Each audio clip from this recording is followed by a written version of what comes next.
గాంధీ భవన్లో రేపు Congress political affairs committee భేటీ కానుంది. రాష్ట్రంలో పార్టీ అధికారంలోకి వచ్చాక మొదటిసారి ప్యాక్ సమావేశం జరుగుతోంది. దీంతో ఇందులో ఎలాంటి నిర్ణయాలు తీసుకుంటారనేది చర్చనీయాంశంగా మారింది. సమావేశంలో నామినేటెడ్ పదవులపై చర్చించే అవకాశం ఉన్నట్లు తెలుస్తోంది. ప్యాక్ సమావేశానికి సీఎం రేవంత్ రెడ్డితో పాటు మంత్రులు, ముఖ్యమైన నేతలు హాజరు కానున్నారు. గాంధీ భవన్లో రేపు కాంగ్రెస్ పొలిటికల్ అఫైర్స్ కమిటీ భేటీ కానుంది. రాష్ట్రంలో పార్టీ అధికారంలోకి వచ్చాక మొదటిసారి ప్యాక్ సమావేశం జరుగుతోంది. దీంతో ఇందులో ఎలాంటి నిర్ణయాలు తీసుకుంటారనేది చర్చనీయాంశంగా మారింది. సమావేశంలో నామినేటెడ్ పదవులపై చర్చించే అవకాశం ఉన్నట్లు తెలుస్తోంది. ప్యాక్ సమావేశానికి సీఎం రేవంత్ రెడ్డితో పాటు మంత్రులు, ముఖ్యమైన నేతలు హాజరు కానున్నారు. మరిన్ని వివరాలు లైవ్ ద్వారా కంచి రాజు అందిస్తారు. రాజు, రేపటి ప్యాక్ భేటీ అప్డేట్స్ ఏంటి? Thank you Jyothi.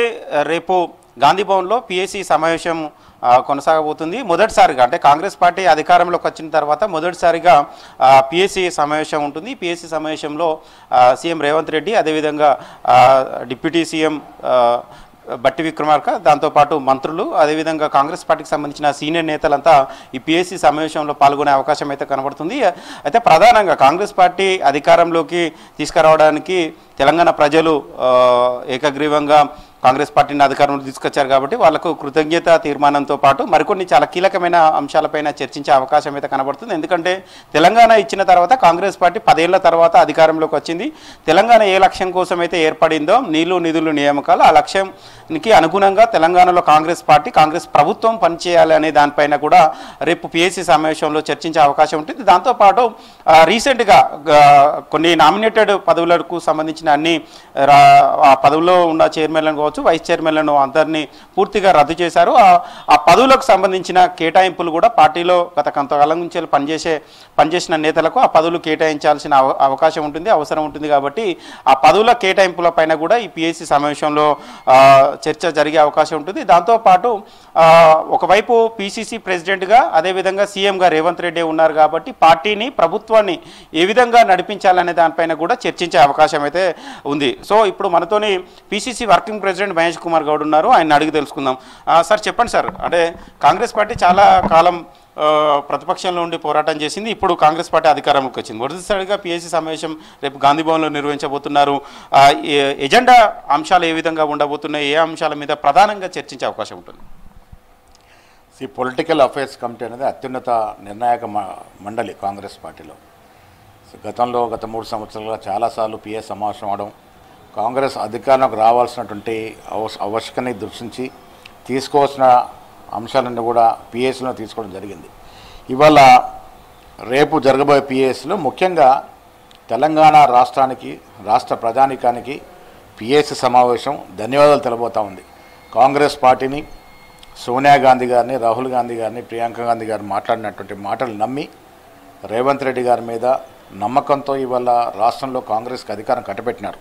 సో కట్టబెట్టిన ధర్మిల రాష్ట్ర ప్రజలకి మొదటి పిఎస్ సమావేశంలో రాష్ట్ర ప్రజలందరూ కూడా ధన్యవాదాలు తెలిపేటువంటి అంశం మొదటిగా ఉంటుంది.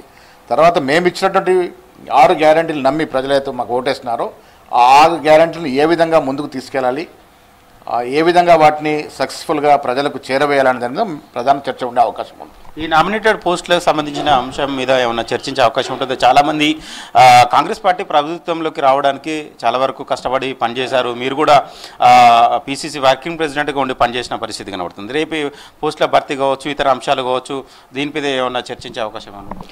అధికారంలోకి వచ్చి దాదాపు 10 రోజులు కాలేదు. నామినేటెడ్ పదవులు వస్తాయి, బట్ ఇప్పుడు ఇంత తొందర ఏం లేదు, దానికి సమయం ఉంది. బట్ రేపు ప్రధానంగా 2-3 అంశాల మీద చర్చ జరిగే అవకాశం ఉంది. మొదటి ధన్యవాదాలు తెలిపేటట్టు తీర్మానం, తర్వాత ఈ 6 గ్యారంటీలు. ఇప్పుడు మాకు నామినేటెడ్ పదవుల కన్నా ఎక్కువ ప్రజలకు మేము ఇచ్చినటువంటి గ్యారంటీలు, వాగ్దానాలు సకాలం చేరడం అనేది కాంగ్రెస్ పార్టీ యొక్క ముఖ్య ఉద్దేశం. ఆ దశగానే రేపు పిఎస్ సమావేశం ఉండబోతూ ఉంది. అంటే ఏఐసిసి నేతలు కూడా ఎవరైనా అటెండ్ అయ్యే అవకాశం ఉంటుందా పిఎస్సి సమావేశంలో? పిఎస్సి సమావేశానికి అధ్యక్షత ఏఎస్సి ఇన్ఛార్జ్ మాణిక్ ఠాక్రే గారు వ్యవహరిస్తారు. ఏఎస్సి నాయకులు మాణిక్ ఠాక్రేతో పాటు సెక్రటరీలు, దాంతోపాటు రాష్ట్ర కాంగ్రెస్ నాయకులు, ప్రత్యేక ఆహ్వానితుల మంత్రులు కూడా రేపు పిలవడం జరిగింది. వీరందరూ కూడా పాల్గొనే అవకాశం ఉంది. ఓకే, ఇది మొత్తానికి జ్యోతి అయితే రేపు గాంధీ భవన్లో పిఎస్సి సమావేశం జరగబోతుంది. అంటే ప్రధానంగా మొన్నటి వరకు కాంగ్రెస్ పార్టీ అధికారంలోకి లేని సమయంలో ప్రభుత్వంపై ఎలాంటి పోరాటాలు చేయాలి, అదేవిధంగా పార్టీ బలోపేతం కోసం ఏ విధంగా పనిచేయాలనే దాని మీద గతంలో పిఎస్సి సమావేశాలు కొనసాగాయి. కానీ మొదటిసారిగా కాంగ్రెస్ పార్టీ ప్రభుత్వంలో ఏర్పడిన తర్వాత ప్రభుత్వంలో ఉన్న పెద్దలు కావచ్చు, అదేవిధంగా పార్టీలో ఉన్న సీనియర్ నాయకులు కావచ్చు, వీళ్ళందరూ గాంధీ భవన్లో రేపు చర్చించే అవకాశం అయితే ప్రధానంగా కాంగ్రెస్ పార్టీని గెలిపించిన తెలంగాణ ప్రజలకు కృతజ్ఞతలు తెలపడంతో పాటు అదేవిధంగా 6 గ్యారంటీలు ఏ విధంగా అమలు చేయాలి, పార్టీ బలోపేతం కోసం ఏ విధంగా పనిచేయాలి, అదేవిధంగా రానున్న 6 నెలల్లో పార్లమెంట్ ఎన్నికలు కూడా ఉన్నాయి కాబట్టి ఆ పార్లమెంట్ ఎన్నికల కోసం ఏ విధంగా సన్నద్ధం కావాలి, బూత్ స్థాయి నుంచి వెళ్ళి రాష్ట్ర స్థాయి వరకు క్యాడర్ను కావచ్చు, అదేవిధంగా పార్టీని కావచ్చు ఏ విధంగా స్ట్రెంథన్ చేయాలి దానిపైన చాలా సీరియస్గా చర్చ జరిగే అవకాశం ఉంటుంది. ఈ సమావేశంలో ఇన్ఛార్జ్ మాణిక్రావు ఠాక్రే కావచ్చు, అదేవిధంగా ఏఐసీసీ సెక్రటరీలు, అదేవిధంగా పీసీసీ ప్రెసిడెంట్, అదేవిధంగా సీఎం ఉన్న రేవంత్ రెడ్డి, అదేవిధంగా పార్టీలో ఉన్న మంత్రులు, పీసీసీకి సంబంధించిన వర్కింగ్ ప్రెసిడెంట్లు, అదేవిధంగా సీనియర్ నాయకులు కూడా రేపు పిఎస్సి సమావేశంలో హాజరయ్యే అవకాశం ఉంటుంది. చాలా కీలకమైన అంశాలపైన చర్చించే అవకాశం ఉంటుందని కాంగ్రెస్ నేతలు చెప్తున్నారు. జ్యోతి.